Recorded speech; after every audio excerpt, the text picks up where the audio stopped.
नमस्कार बंधुरा स्मृतिरेखास क्रिएशने आपनादेर सबाइके स्वागत जानाई। आज आमी आपनादेर साथे डिमेर एकटा रेसिपि शेयर करब। आज आमी हाঁসের ডিম दिए रेसिपिटा करेছি, तबे आपनारा चाइले किन्तु मुरगिर डिम दिएও এই রান্নাটা করতে পারেন। খেতেও ভীষণ ভালো লাগে। সে ভাত, রুটি, পরোটা সবকিছুর সাথে আপনি খেতে পারবেন। আর বানানোও সহজ, একদম অল্প সময়ে চটপট রান্নাটা করে নেওয়া যায়। আসুন তাহলে দেখে নেওয়া যাক আমার আজকের এই ডিমের রেসিপি। এখানে আমি 4টে হাঁসের ডিম সেদ্ধ করে খোসা ছাড়িয়ে নিয়েছি। এবার এই ডিমগুলোর গায়ে একটু কাট লাগিয়ে দেব। 2-3টে কাট লাগিয়ে দিলেই হয়ে যাবে।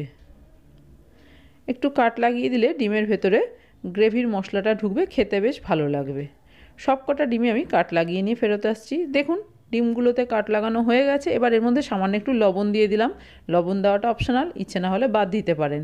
এবার ডিমের গায়ে লবণটা ভালো করে মাখিয়ে নিয়েছি। গ্যাসে একটা কড়াই বসিয়ে কড়াইটা ভালো করে গরম করে নিয়ে দিয়ে দিচ্ছি সাদা তেল 1 চামচ। তেলটা গরম করে নিয়ে দিয়ে দিলাম গোটা গরম মশলা, এলাচ, দারচিনি, লবঙ্গ, আর দিয়ে দিলাম শামরিচ, দিয়ে দিচ্ছি আদা আর রসুন। এখানে কিন্তু কালো গোলমরিচ দেবেন না, তাহলে গ্রেভির কালারটা একটু কালচে হয়ে যাবে, দেখতে ভালো লাগবে না। দিয়ে দিলাম একটা পেঁয়াজ কুচি, 4টে চেরা কাঁচা লঙ্কা আর 1 চামচ চারমগজ। এবার এগুলো একটু নেড়ে চেড়ে নিচ্ছি, আর গ্যাসের ফ্লেমটা কিন্তু এই সময় একদম লোতে রেখেছি। দিয়ে দিলাম সামান্য একটু জায়ফল আর জয়িত্রী, খুবই অল্প করে দিলাম। গ্যাসের ফ্লেমটা কমিয়ে দিয়েছি। এগুলো কিন্তু লাল করে ভাজা যাবে না, কালার যেন চেঞ্জ না হয়। হালকা একটু নেড়ে চেড়ে নিয়েছি। এবার এর মধ্যে 1/2 কাপ মতো জল দিয়ে দিচ্ছি। এই সব কিছু ভালো করে সেদ্ধ করে নেব। এবার ঢাকা দিয়ে দিচ্ছি। আপনারা চাইলে একটু লবণও দিয়ে দিতে পারেন এর মধ্যে, তাহলে তাড়াতাড়ি সেদ্ধ হয়ে যাবে। দেখুন কিছুক্ষণ ঢাকা দিয়ে রেখেছি, সব কিছু কিন্তু সেদ্ধ হয়ে গেছে। পেঁয়াজ এবং লঙ্কার দেখুন কালারটা একদম চেঞ্জ হয়ে গেছে। এবার এই মশলাটা সম্পূর্ণ ঠান্ডা করে নিয়ে মিক্সিতে একটা পেস্ট করে নেব। আর এই জলটা কিন্তু মশলা বাটার সময় ব্যবহার করে নেব।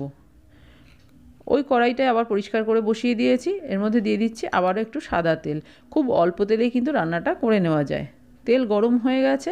এবার এই তেলের মধ্যে হাঁসের ডিমগুলো দিয়ে দিচ্ছি, দিয়ে হালকা করে একটু ভেজে নেব। খুব বেশি লাল করে ভাজবার কোনো প্রয়োজন নেই। আপনারা চাইলে ডিমগুলো না ভেজেও কিন্তু রান্নাটা করতে পারেন। এবার এই ভেজে নেওয়া ডিমগুলোকে তুলে নিচ্ছি। ডিমগুলো জাস্ট কড়াইয়ের মধ্যে দিয়ে একটু নেড়ে চেড়েই দেখুন তুলে নিলাম। এই তেলের মধ্যেই দিয়ে দিচ্ছি সেদ্ধ করে পেস্ট করে রাখা মশলা। কোনো রকম ফোড়ন দেওয়ার প্রয়োজন নেই। গ্যাসের ফ্লেমটা মিডিয়াম টু লোতে রেখে মশলাটা কিছুক্ষণ একটু নেড়ে চেড়ে নেব। এই মশলাটা খুব বেশিক্ষণ কষানোর প্রয়োজন নেই, যেহেতু মশলাটা আগে থাকতেই ভেজে সেদ্ধ করে নেওয়া হয়েছে। এবার এর মধ্যে দিয়ে দিচ্ছি গুঁড়ো মশলা। ধনে গুঁড়ো দিলাম 1 চামচ, জিরে গুঁড়োও দিয়ে দিলাম 1 চামচ। আর কোনো গুঁড়ো মশলা দেওয়ার দরকার নেই। এখানে হলুদ বা লঙ্কার গুঁড়ো আমি ব্যবহার করছি না, যেহেতু গ্রেভির রঙটা সাদা রাখছি, সেই জন্য কোনো রকম কালার দিচ্ছি না। দিয়ে দিলাম স্বাদ অনুযায়ী লবণ। মিক্সির জারটা ধুয়ে সামান্য একটু জল দিয়ে দিচ্ছি। মিক্সির জারের মধ্যে বেশ অনেকটাই মশলা লেগেছিল। 2 থেকে 3 মিনিট একটু নেড়ে চেড়ে নিচ্ছি। এবার এর মধ্যে আমি দিয়ে দিচ্ছি টক দই।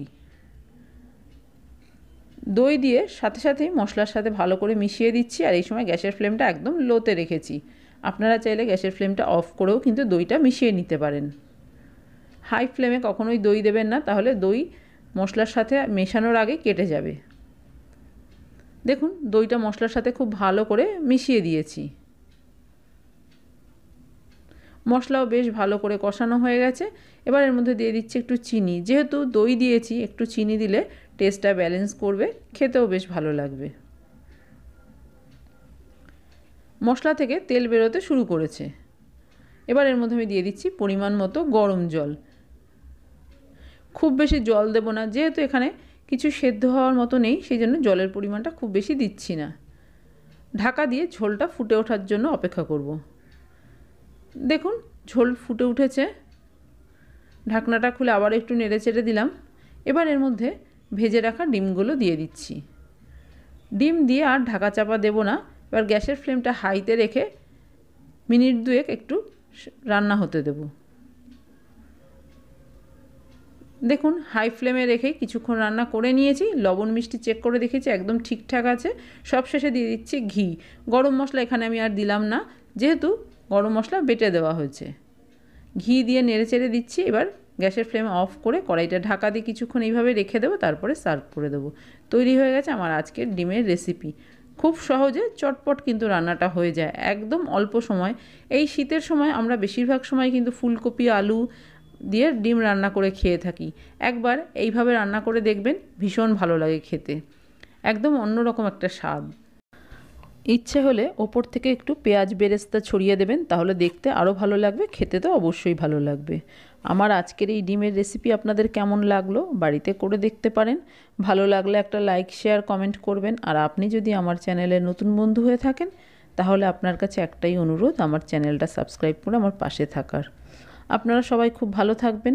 আপনাদের সাথে আমার আবার দেখা হবে অন্য কোনো নতুন ভিডিওতে, নতুন কোনো রেসিপির সাথে।